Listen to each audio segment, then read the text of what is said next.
Hey gang, welcome back to part 3 in the air compressor video series. In the first video, I got the compressor set in place, did a little test run on it, and I found that it had a lot of vibration, which I knew it was going to have, but I just wanted to know. So in the second video, I mounted the compressor, hooked up the air lines, and was able to cycle it and do a 30-minute break-in run on the compressor.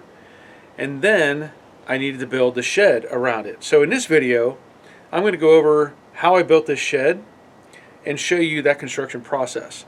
I may not have all the details because sometimes I may have forgot to turn the camera on, but I'm going to show you as much as I can, and maybe that will help you with your project as well. So let's take a look at part 3. I've built other things before, and this is a little bit different because I'm going with existing siding that I've pulled off of the wall, and I've taken it off to a point where I can save this section. I don't want to go any higher.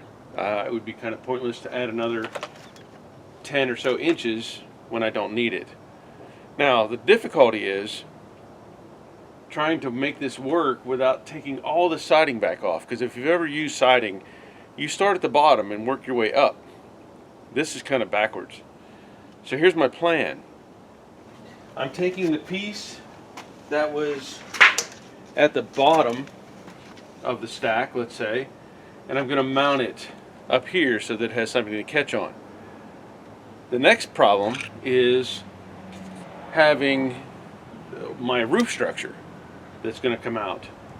Well, I don't just want to have that there, have the roof, let's say the panel for the roof or the shingles, and have some element of water that can get behind this and get into the wall.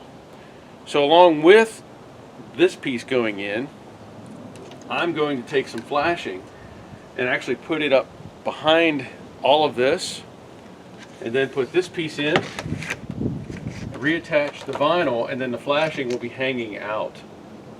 I hope this works. I mean, I'm kind of having to do things backwards here. But if I have that flashing out, then whenever I do come up underneath it with the roof piece, I'll already have a drain there, something to resist any kind of moisture. So I'm going to try to get all this together and we'll see if it works. Well, that was fun. So what I did is I set the flashing up, put on this base piece, and now I need to get this back inside of the channel on both ends and hopefully rehook that piece of vinyl.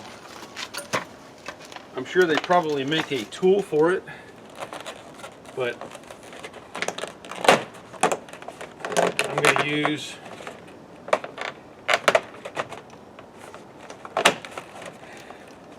hopefully, like I said, hopefully I can make this work. I'm going to use a seal puller, what I call a booger hook. So ideally, if this works,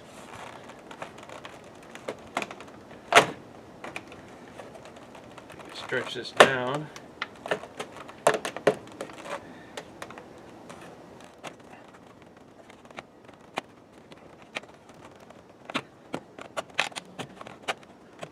It really doesn't help that it's like 50 degrees outside.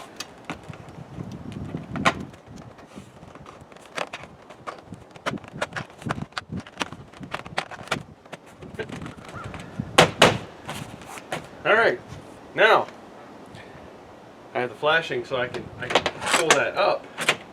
So when I get my roof piece in place, I now have a catch. I'm being creative here because, again, this is not a normal type of build, right? You're not building from a new standpoint. You have to work with an existing wall and come out from it. So what I've done is I've made kind of a roof structure, let's say, out of 2x4s, and I did a little test fit. I cut this at an angle of about, I think it's about 12 degrees, so that it would give me a taper for runoff. And now what I plan to do is test fit this I'm going to hang it in place. What I have up on the wall is some 3-inch like framing screws that I put in place up here, one on either side, so it'll sit on top of that. And then I have a 2x4 with a screw in it at a height of about 77 inches. So when I hang that, I can bring that 2x4 out to the front and just run a screw into it and hold it in place. Hopefully it works, and it'll give me an idea of what the roof would look like.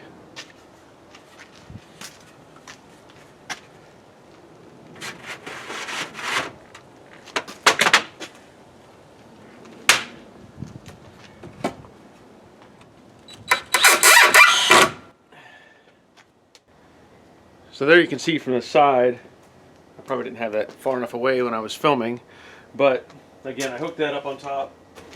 And this is just a guideline, you know, because I have to build to support this, and then, you know, build walls and everything. I think that's going to work. That puts it at a decent height. It looks like I'll have enough room up front here for the door that I'm going to build. And yeah, a little tweaking. I need to make sure that I can set that panel on top, make sure the flashing is up on top, and I think it's going to work. What I've done is put a 2x4 on either side so that I can put the roof piece up on top.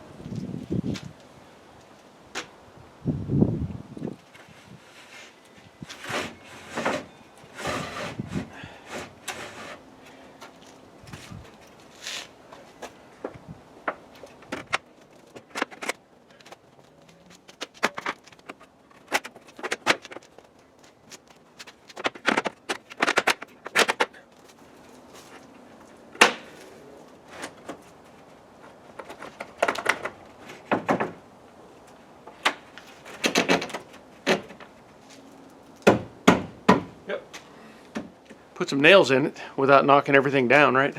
I'm not exactly sure where I left off on the last video, but I want to show you what the plan is. This side is going to be solid. So I put in some stringers, you know, to support the panel that's going to go over there. There will be a door on the front, and I'm going to put a door on this side because I want to have access to the unit. I was thinking if I just did a front door and I need to get around it or to the back to change a belt or something, it would be very difficult. So I'm going to put a door over here. So I basically have a framework, pretty simple. This is 2x3, 2x4, and that'll be the door itself, or the opening for the door. As you can see, I have a block down there, and that's going to be the offset. So when the panel is put in place, I can trace it, you know, trace it out, but it's going to sit that high off of the concrete because I don't want it too close to where it gets water in it. So that's just kind of a reference point when I set the panel in place, because what I want to do, I mean, I could draw this out if I wanted to, but ideally I'm going to set the panel here, and then I can trace out the top and the front edge, cut that off, and at least have that shape in place before I make the cutout for the door. So on this side I'll do the same thing. I'll take that block of wood, put it down there, set the panel up here, and then trace it out, take it back off, cut it, put it back in place. And when I get to that point, I'll show you the material that I'm using, but that's the status at this point.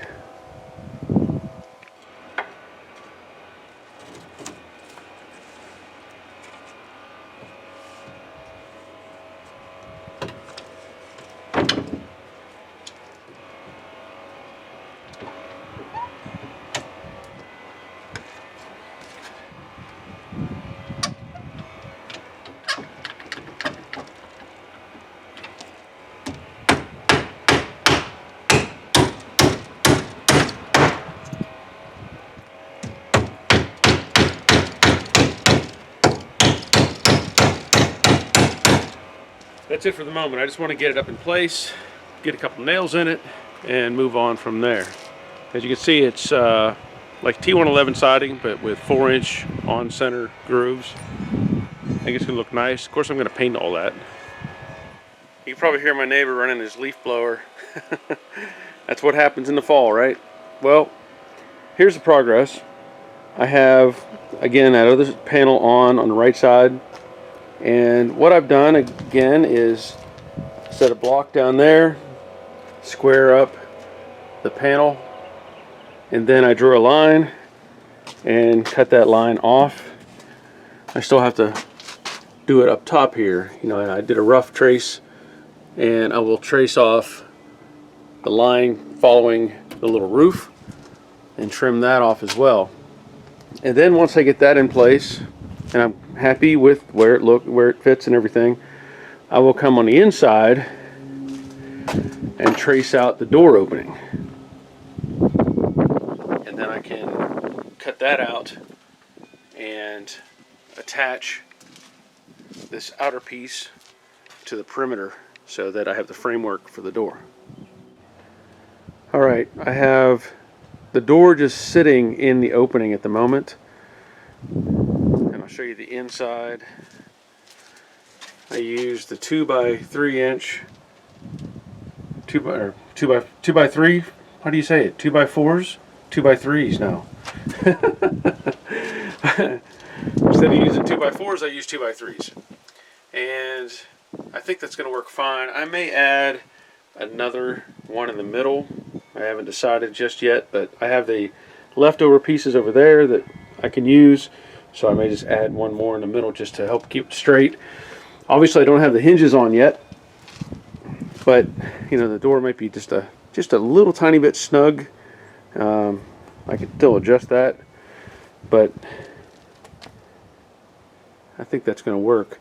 Now on the front, I have to cut down the piece that's going to go overall for the height, and obviously leaving a space at the bottom because I don't want it to sit on the ground. It'll sit up a little bit like that corner right there.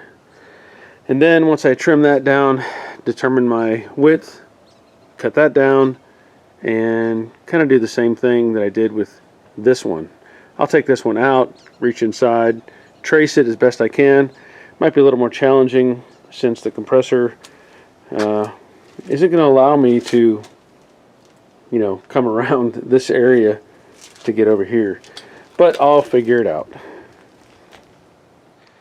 Now, as I mentioned earlier, I came back and I added this center cross piece, but I wanted to do another thing. I wanted to add some corner bracing. Now, I looked at Lowe's for some angle pieces. I know they used to sell them, and they probably still do, but I couldn't find them. So I found these little simple rectangular plates, and that'll serve the purpose that I need them for. Now, the only difficulty with using these plates is finding screws that you can put in, and I like to use, you know, button head screws when I can, but I couldn't find any that were this size or the length or whatever I needed, so I'm going to use some of these Power Pro screws, countersunk. It'll still do the job, it just won't be as pretty when you look at them. But if anybody's digging around and looking at the inside of my doors for my compressor, well, so be it. Now, of course, what I do like about these is these bits. You know, I've tried to use in the past, we're all used to using the Phillips head, but stuff like, you know, these with these little star point deal, they really bite in and make it easier to install this stuff.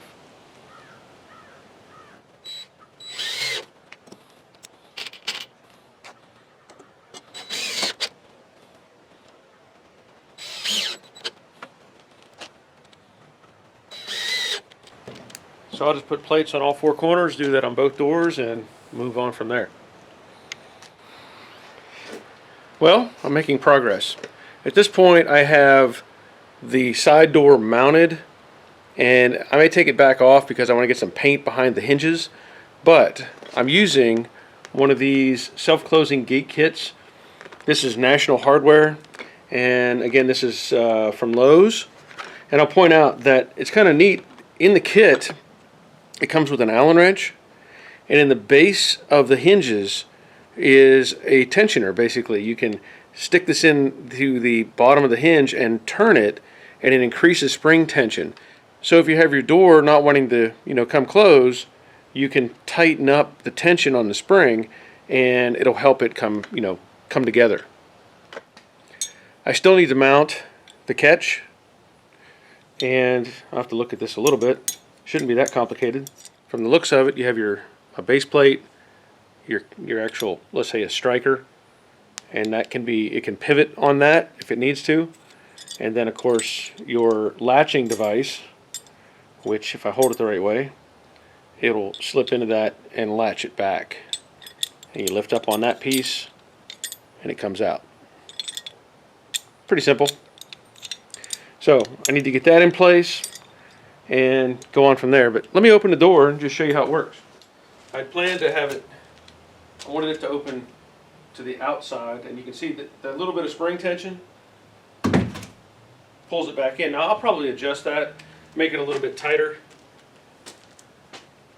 But if I need to, I can take a weight, put it here at the bottom, and prop the door open. But otherwise, that's going to serve the purpose. I'm going to install the hinges on this front door, and if you imagine the rotation of that hinge, how you want to place that on the cut line. You don't want to go too far over this way because it's going to make the door kind of want to come out, and that won't work. You want to put it on the edge so when it rotates, it's not fighting with anything for the door to open. So I'm talking about the edge here. The center pin needs to be flush against your base piece. I do have a line drawn that'll represent the location of the other hinge on the other door. And then I get my drill set up, put the hinge where I need it, make sure it's square.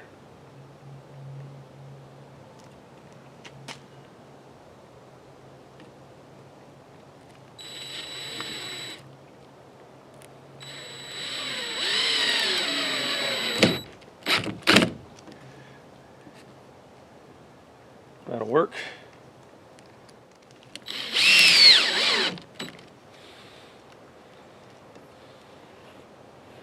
That one shifted a little bit. I don't like that.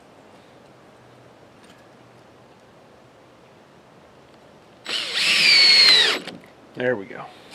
And I also want to point out, I have a little block of wood at the bottom of the door to hold it up, and on this opposite side I have a nail to create a gap so that the door is not twisted in the opening.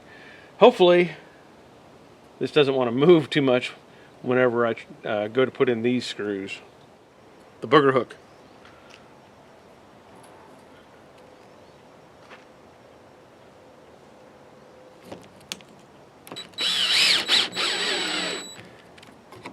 That'll work. Run one more in just for fun.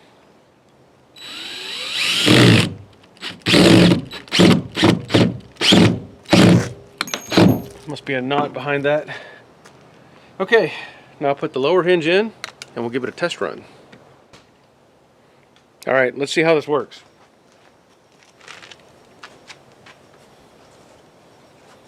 Nice and smooth. No interference. But I want to show you, I'm going to tighten up these springs a little bit. And it's really just putting the Allen wrench in, giving it a couple clicks. Try that again.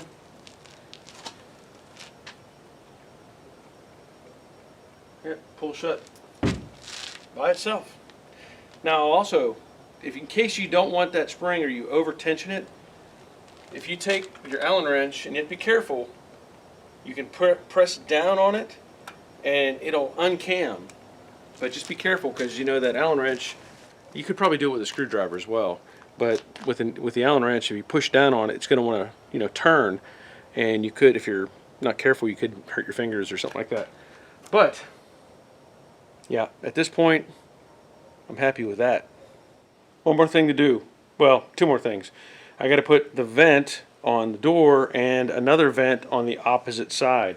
So for now, I'm just going to use these little lightweight aluminum vents and make the best of it.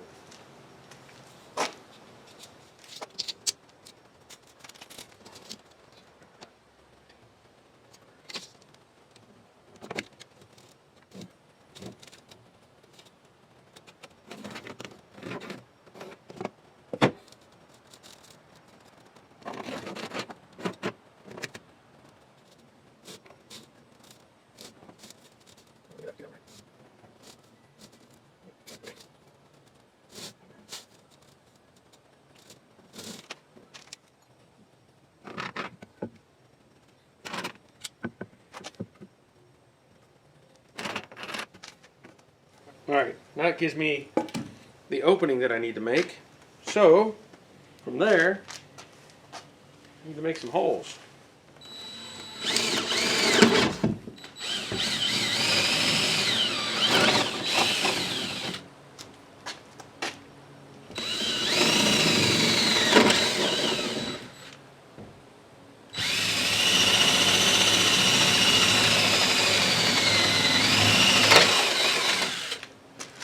Now at this point, there's probably a couple ways I could do this. I could use my little jigsaw, which would work fine. I could use my circular saw, but I'm going to start off with the jigsaw and see how that goes. Old Faithful.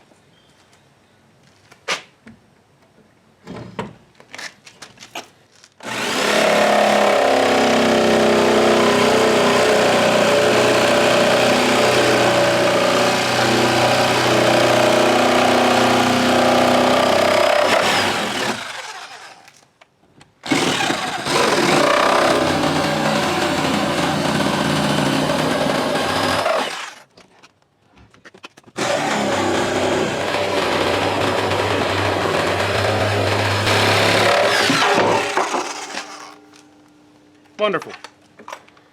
Now I'm not actually going to put this on yet because I want to paint this first and then put this on. So I need to do the same thing on the other side. It's progressing. So I have some paint. I think it's looking pretty good. I did manage to get paint on all three sides. Of course, I got extra on my trim. I'm not going to worry about that. I just wanted to get paint on it because it looks like it wants to rain. So just trying to be proactive at this point, and I think it's looking pretty good. Now of course I still have to mount the vents. I do have another portion that I'm going to do. I know I've put the roof on as well, but I'm also going to do some insulation stuff to this. So more to come. I think that'll be the end of this video. So I've installed the compressor, got it mounted, built a little cabinet around it. Still have to put the vents in, put the roof on, and I will add insulation on the inside. There may be more that I need to do later, you know, as far as a better ventilation system or a fan or something like that, but I really just wanted to get it enclosed. So for one, I could start using it, but two, to get it protected from the environment. But that'll be the end of this video. I want to thank you for watching. Thank you for subscribing, and there'll be more to come. Until next time, take care of yourselves. See ya.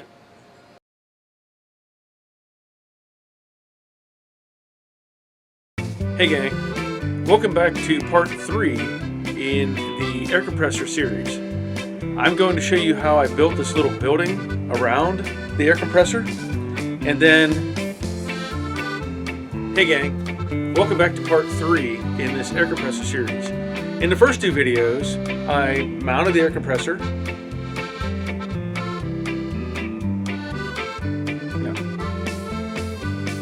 So with the doors that I've built, I talked about, I'll start that over now.